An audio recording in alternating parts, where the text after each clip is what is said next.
سلام به همه. اگه از این که وسط حرفتون بپرن خسته شدید، باید بدونید که مرد سالاری چیه و چه تأثیری داره. مرد سالاری یعنی وقتی یه مرد چیزی رو برای کسی، معمولاً یه زن، با لحن تحقیرآمیز یا از بالا به پایین توضیح میده.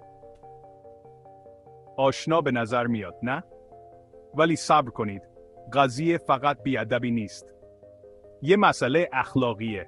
مخصوصاً وقتی از طرف استادای مرد باشه. تصور کنید. تو کلاس هستید. یه نکته رو مطرح میکنید و بعد استادتون حرفتون رو قطع میکنه و شروع میکنه به توضیح.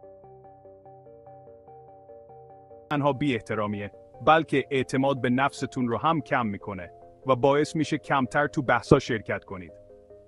تحقیقات نشون میده که این رفتار تو محیط‌های دانشگاهی خیلی رایجه و روی تجربه یادگیری دانشجوها تاثیر میذاره. تازه بدتر هم میشه. وقتی استادای مرد این کار رو میکنن، یه الگوی بد میذارن و این چرخه تحقیر رو ادامه میدن. باید به این موضوع رسیدگی کنیم. نه فقط چون آزار دهنده است، بلکه چون مضره. یه محیطی رو ایجاد میکنه که ذهنای جوون احساس بی‌ارزشی و سکوت میکنن. و این اصلاً خوب نیست.